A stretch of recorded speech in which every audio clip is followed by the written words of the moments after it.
Bismillahirrahmanirrahim. Assalamualaikum warahmatullahi wabarakatuh. Alhamdulillah, pada hari ini kita berjumpa kembali dalam pembelajaran kimia. Semoga kita semua dalam keadaan sehat walafiat dan dalam lindungan Allah Subhanahu wa taala. Amin. Adapun pembelajaran yang akan kita pelajari hari ini adalah mengenai ikatan kimia. Namun sebelum masuk pada materi pembelajaran, marilah kita perhatikan tujuan pembelajaran yang kita capai pada pembelajaran kita kali ini. Ya, jadi setelah proses pembelajaran, diharapkan siswa dapat menjelaskan konfigurasi elektron gas mulia, menjelaskan aturan duplet dan oktet, menjelaskan pengertian ikatan kimia, menjelaskan pengertian ikatan ion, menggambarkan proses pembelajaran senyawa kimia dengan menggunakan struktur Lewis, memberikan contoh senyawa yang terbentuk melalui ikatan ion, menjelaskan pengertian ikatan kovalen, memberikan contoh senyawa yang terbentuk melalui ikatan kovalen, menjelaskan pengertian ikatan kovalen koordinasi, menjelaskan sifat-sifat ikatan logam. Nah, itulah tujuan pembelajaran yang ingin kita capai setelah pembelajaran kali ini. Baiklah, kita masuk pada materi pembelajaran kita. Kita mulai dengan pengertian ikatan kimia. Perlu diketahui bahwa di alam tidak ditemukan senyawa alami unsur-unsur gas mulia. Mengapa demikian? Hal ini berhubungan dengan konfigurasi dari unsur-unsur gas mulia. Nah, menurut G.N. Lewis dan Kossel, kestabilan gas mulia ini berkaitan dengan konfigurasi elektronnya, di mana gas mulia ini stabil karena memiliki konfigurasi elektron yang sudah penuh. Ya, jadi gas mulia ini tidak ditemukan senyawa alaminya di alam karena gas mulia itu sudah dalam keadaan stabil. Hal ini berhubungan dengan konfigurasi elektron gas mulia yang sudah penuh. Ya. Sekarang kita perhatikan konfigurasi elektron dari gas mulia. Kita bisa perhatikan tabel. Jadi unsur-unsur gas mulia yang terdiri dari helium, neon, argon, kripton, xenon, dan radon. Kita bisa lihat konfigurasi elektronnya.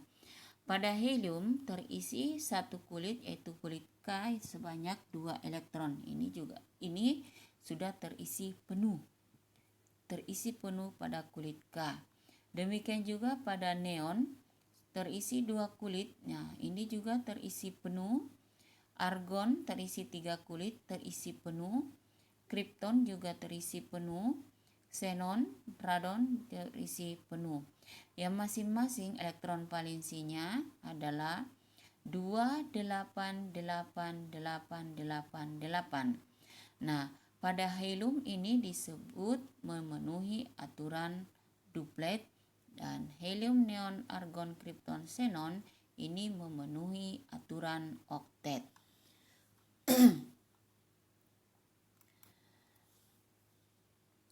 Nah, unsur-unsur selain gas mulia ingin mencapai kestabilan seperti unsur gas mulia. Nah, bagaimana cara untuk mencapai kestabilan seperti gas mulia? Unsur-unsur selain gas mulia ini harus memenuhi aturan duplet dan aturan oktet, yaitu dengan cara melepaskan atau menerima elektron agar supaya konfigurasi elektronnya stabil seperti gas mulia. Seperti contoh natrium. Natrium agar supaya mempunyai konfigurasi elektron yang stabil seperti gas mulia, maka natrium ini cenderung untuk melepaskan satu elektronnya sehingga terbentuk ion Na positif. Nah, sedangkan Cl agar mempunyai konfigurasi elektron yang stabil seperti gas mulia, maka Cl ini lebih cenderung untuk menerima satu elektron. Sehingga terbentuklah ion Cl-. Ya. Di dalam mempelajari ikatan kimia ada istilah lambang Lewis. Apa itu lambang Lewis? Lambang Lewis adalah lambang atom yang disertai dengan elektron valensinya, di mana elektron valensinya ini dinyatakan dengan tanda titik atau tanda silang. Ya, seperti di sini diberikan contoh periode kedua dan periode ketiga. Nah, kita lihat untuk periode kedua golongan 1A di sini diberikan contoh litium, golongan 2A contohnya adalah berilium, golongan 3A contohnya boron, golongan 4A contohnya karbon, golongan 5A contohnya nitrogen, golongan 6A contohnya oksigen, golongan 7A contohnya fluor, golongan 8A contohnya neon. Ya, jadi tanda-tanda titik di sekitar lambang atom inilah yang disebut lambang Lewis. Ya, seperti pada berilium ada 2 titik, berarti elektron valensi dari berilium adalah 2. Kemudian boron ini ada 3 titik, berarti elektron valensinya ada 3, dan seterusnya sampai di neon. Jadi di sini neon elektron valensinya 8, jadi di sini ada 8 titik. Ya, itu contoh lambang Lewis yang bisa diberikan tanda titik atau tanda silang. Baiklah, kita masuk pada materi ikatan kimia. Apa yang dimaksud dengan ikatan kimia? Ikatan kimia adalah gaya tarik-menarik antara 2 atom atau lebih membentuk molekul atau gabungan ion-ion sehingga keadaannya menjadi lebih stabil. Ya, pada ikatan kimia di sini dikenal yang akan kita pelajari adalah ikatan ion, ikatan kovalen, dan ikatan logam. Nah, pada ikatan kovalen kita akan bahas ada ikatan kovalen tunggal, ikatan kovalen rangkap 2, ikatan kovalen rangkap 3, dan ikatan kovalen koordinasi. Baiklah, kita akan bahas satu persatu. Kita mulai pada ikatan ion. Ikatan ion adalah gaya tarik-menarik antara ion yang berbeda muatan atau gaya elektrostatik. Atau dapat juga dikatakan bahwa ikatan ion adalah ikatan yang terjadi karena adanya serah terima elektron. Nah, ikatan ion ini terbentuk antar unsur logam dan unsur non-logam. Nah, pada unsur logam cenderung untuk melepaskan elektronnya sehingga terbentuklah ion positif atau biasa dikenal dengan nama kation. Sedangkan unsur non-logam cenderung untuk menerima elektron sehingga membentuk ion negatif atau anion. Nah, baiklah, kita perhatikan contoh pembentukan senyawa MgCl2. Ya, jadi MgCl2 ini terbentuk melalui ikatan ion, sehingga senyawanya disebut senyawa ion. Nah, pada pembentukan senyawa perlu kita ketahui bahwa untuk pembentukan ikatan, dalam menggambarkan pembentukan ikatannya, kita mulai dengan konfigurasi elektron. Mengenai konfigurasi elektron ini kita sudah bahas pada materi sebelumnya. Nah, konfigurasi elektron Mg mempunyai nomor atom 12, sehingga konfigurasinya adalah 282. Nah, elektron valensinya adalah 2. Nah, perlu pula kita ketahui bahwa yang terlibat dalam ikatan kimia itu adalah elektron valensinya atau elektron yang terletak pada kulit terluar. Nah, elektron valensi dari Mg adalah 2. Nah, Mg ini agar supaya stabil cenderung untuk melepaskan 2 elektron pada kulit terluarnya, sehingga terbentuklah ion Mg2 positif atau ion Mg2+. Sedangkan Cl, ya, Cl ini mempunyai nomor atom 17.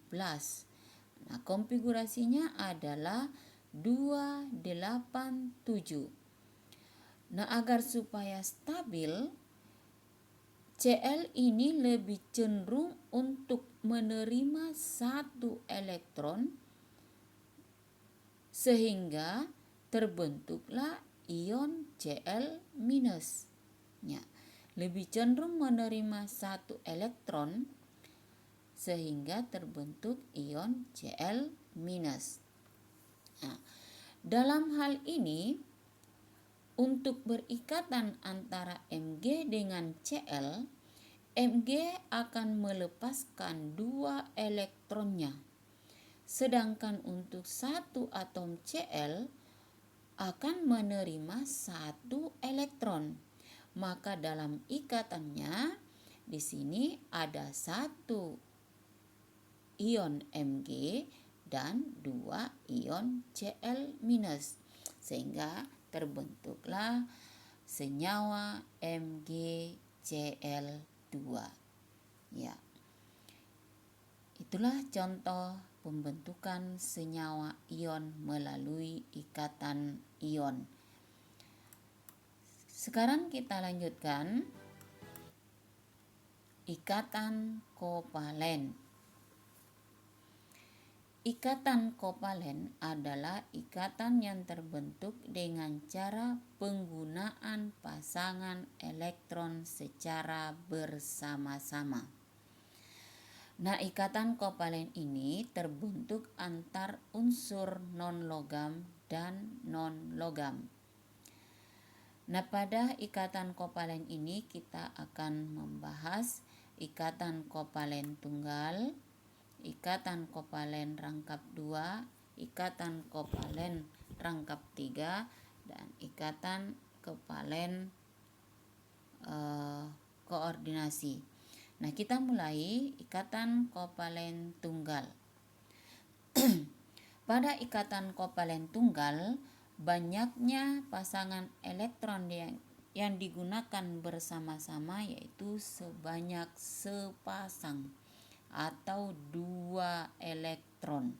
Jadi sepasang berarti ada 2 elektron yang digunakan secara bersama-sama. Ya, kita perhatikan contoh pembentukan senyawa CH4. Ya, kita mulai lagi dengan konfigurasi elektron dari masing-masing atom yang berikatan. Ya, pada senyawa CH4 ini berarti ada 1 atom C, 4 atom H. Nah, konfigurasi elektron dari C yang nomor atomnya adalah 6 adalah 2, 4. Jadi elektron valensinya adalah 4. Nah, agar supaya stabil, maka atom C ini membutuhkan 4 elektron. Ya, ini sudah digambarkan struktur Lewisnya. Nah, ini tanda silang ini adalah struktur Lewis dari atom karbon. Sekarang kita lanjutkan konfigurasi elektron dari hidrogen. Hidrogennya nomor atomnya adalah 1, maka konfigurasinya adalah 1. Agar supaya stabil, atom H ini memenuhi aturan duplet, ya. Jadi khusus untuk hidrogen, agar supaya stabil, dia harus memenuhi aturan duplet, di mana untuk mencapai kestabilan dia membutuhkan 2 elektron valensi agar supaya sama dengan unsur gas mulia.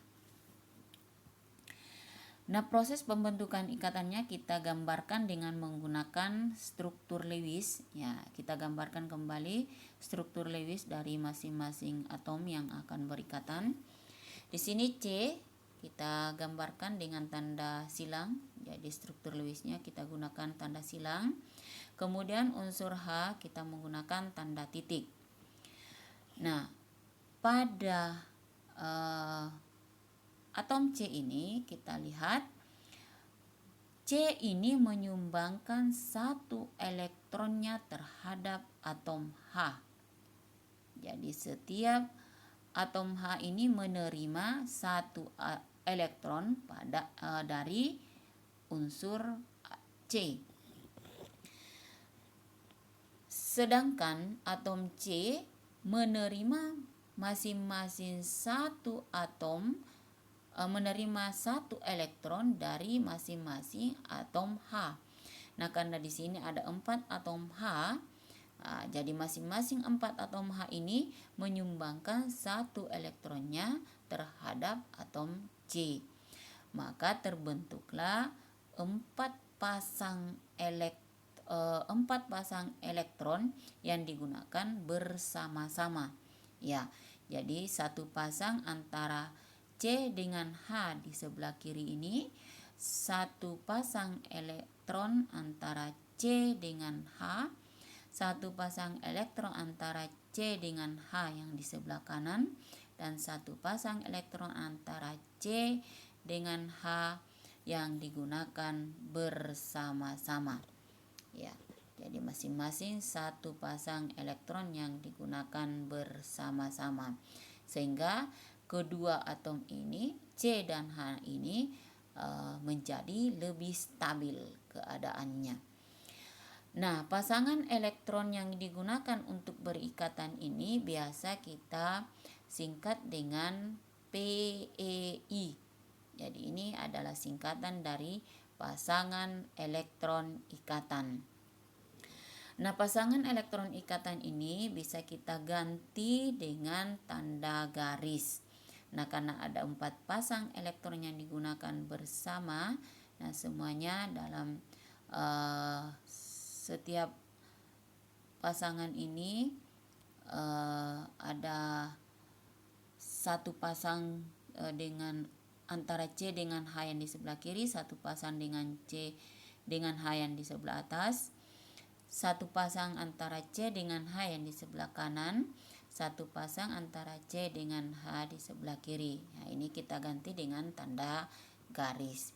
Nah, inilah rumus molekul CH4 yang mana proses pembentukannya seperti yang kita jelaskan tadi. Sekarang kita melangkah pada ikatan kovalen rangkap 2. Ikatan kovalen rangkap 2. Nah, di sini diberikan contoh senyawa gas oksigen. Nah, ikatan kovalen rangkap 2 berarti dalam ikatannya terdapat ikatan rangkap 2. Berarti ada 2 pasang elektron yang digunakan bersama-sama. Nah, kita mulai lagi untuk pembentukan senyawa gas oksigen. Kita mulai dari konfigurasi elektronnya. O yang mempunyai nomor atom 8, konfigurasinya adalah 26. Nah, elektron valensinya adalah 6. Nah, agar supaya stabil, maka oksigen ini atau O ini membutuhkan 2 elektron. Nah, sekarang digambarkan masing-masing struktur Lewisnya.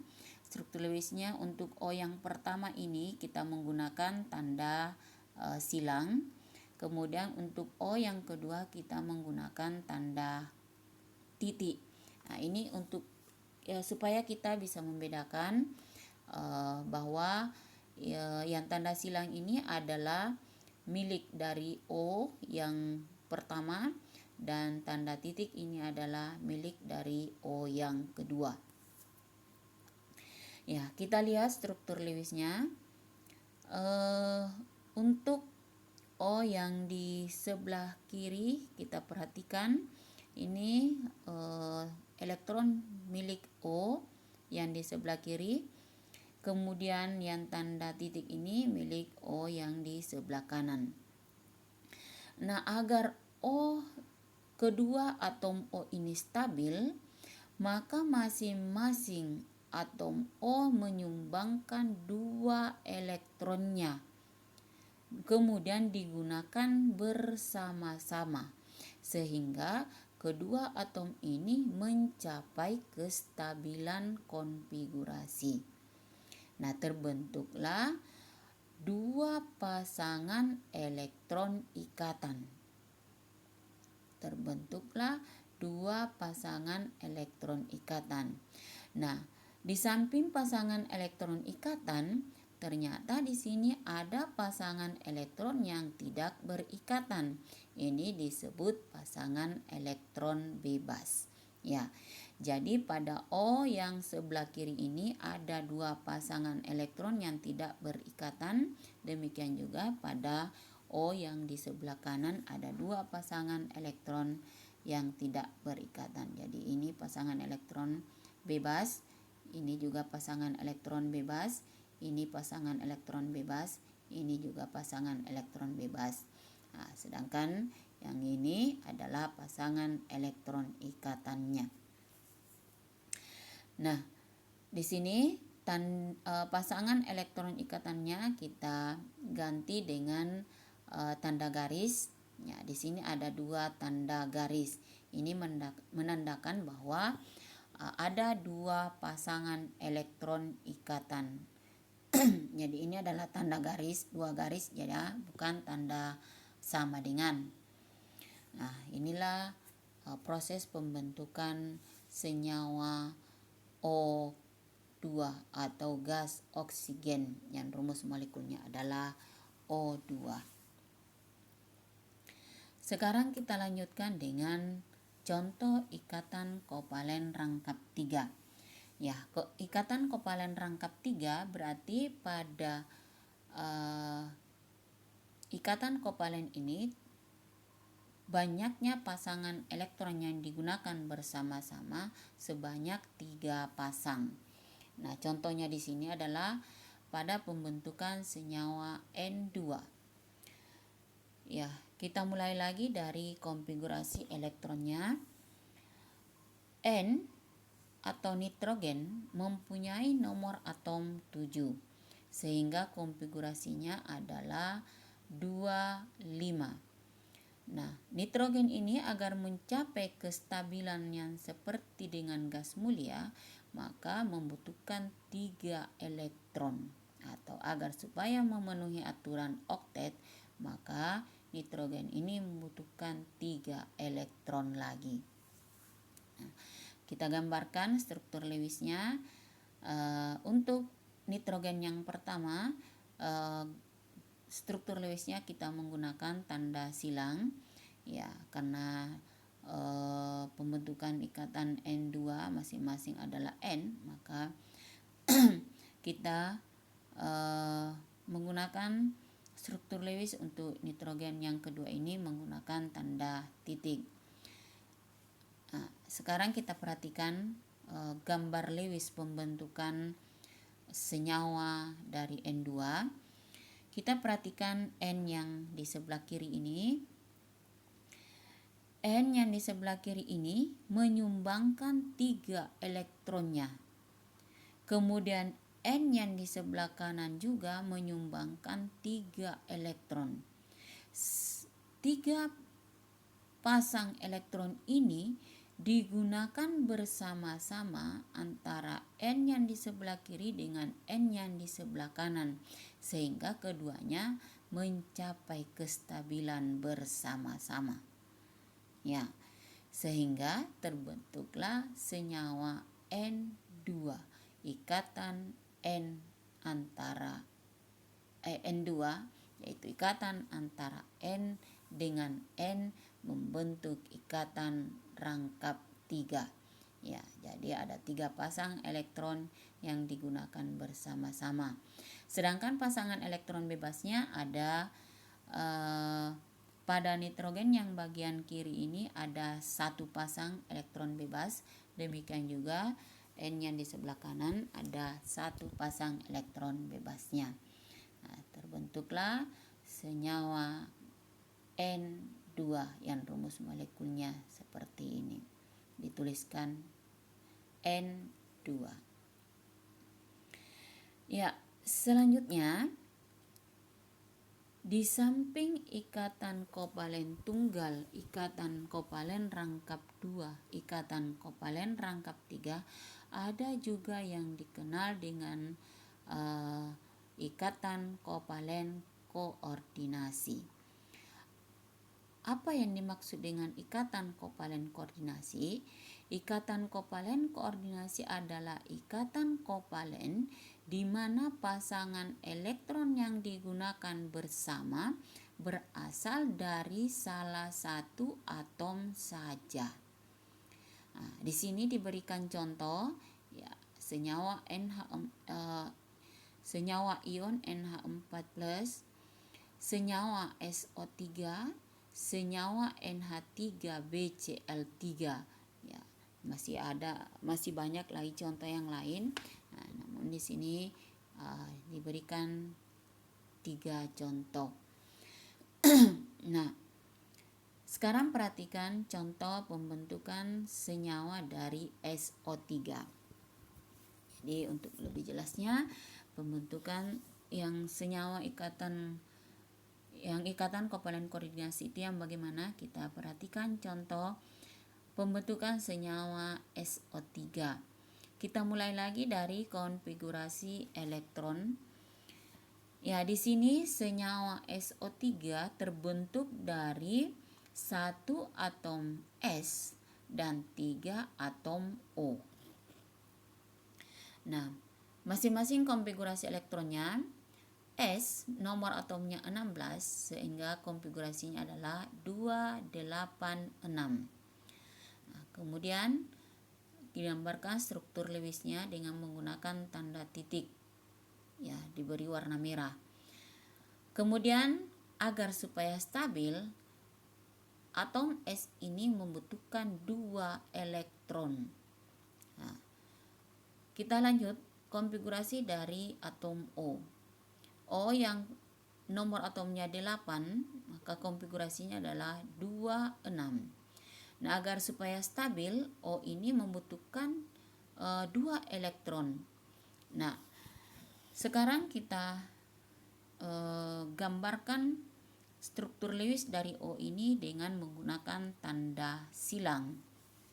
Ya, ini sekali lagi untuk membedakan yang mana elektron milik dari S, yang mana elektron milik tanda O. Jadi ini bebas kita memilih mau menggunakan tanda titik, mau menggunakan tanda kali. Ini terserah kita saja. Ini hanya untuk membedakan saja yang mana elektron milik dari masing-masing atom yang berikatan. Ya, sekarang kita perhatikan pembentukan senyawa SO3. Kita perhatikan terlebih dahulu ikatan antar S dengan O yang di sebelah kiri. Untuk S dengan O yang di sebelah kiri, S menyumbangkan 2 elektron terhadap O, dan O juga menyumbangkan 2 elektron terhadap S. Ini digunakan bersama-sama antara S dengan O. Nah, maka di sini terbentuk ikatan kovalen rangkap 2. Ya. Sekarang kita perhatikan S dengan O yang bagian atas. S menyumbangkan 2 elektronnya terhadap O, sedangkan O tidak menyumbangkan elektronnya terhadap S.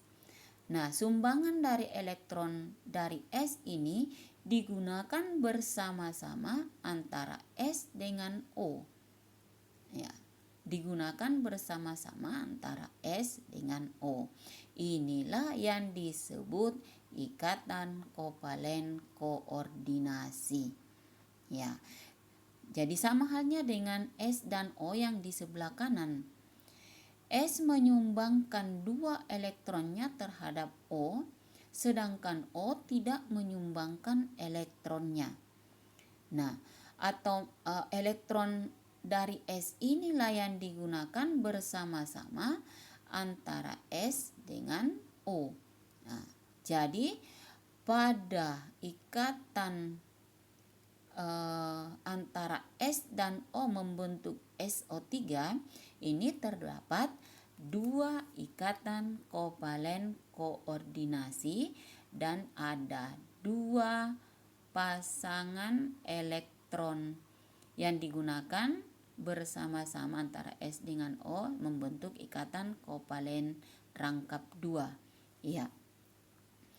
Jadi ini ikatan kovalen rangkap 2-nya kita bisa ganti dengan menggunakan tanda garis. Jadi di sini ada 2 garis. Ini adalah ikatan kovalen rangkap 2 antara S dengan S. Ini yang kita berikan tanda panah ini hanya untuk memberikan penjelasan bagi kita bahwa tanda panah ini adalah ikatan kovalen koordinasi antara S dengan O. Demikian juga yang di sebelah kanan ini tanda panah, berarti ini adalah ikatan kovalen koordinasi antara S dengan O. Sehingga terbentuklah senyawa SO3. Iya. Itulah pembahasan mengenai ikatan kovalen. Selanjutnya kita bahas ikatan logam. Ikatan logam adalah ikatan yang terbentuk antar elektron-elektron valensi antar atom-atom logam, di mana elektron-elektron dalam ikatan logam ini dapat bergerak bebas dan berpindah dari satu atom ke atom lainnya, atau dapat melakukan delokalisasi. Ya. Nah, di sini yang perlu kita ketahui pada ikatan logam, sifat khas dari senyawa logam adalah sifat khas dari logam ini dapat menghantarkan listrik atau dikatakan konduktor, dia bersifat konduktor. Yang kedua, sifatnya mengkilap. Ketiga, sebagai penghantar panas yang baik. Kemudian yang keempat, dapat ditempa dan ditarik. Ya, jadi itulah materi kita pada pembelajaran kita kali ini. Mudah-mudahan bisa dipahami dan bermanfaat bagi kita semua. Sekian Wassalamualaikum warahmatullahi wabarakatuh.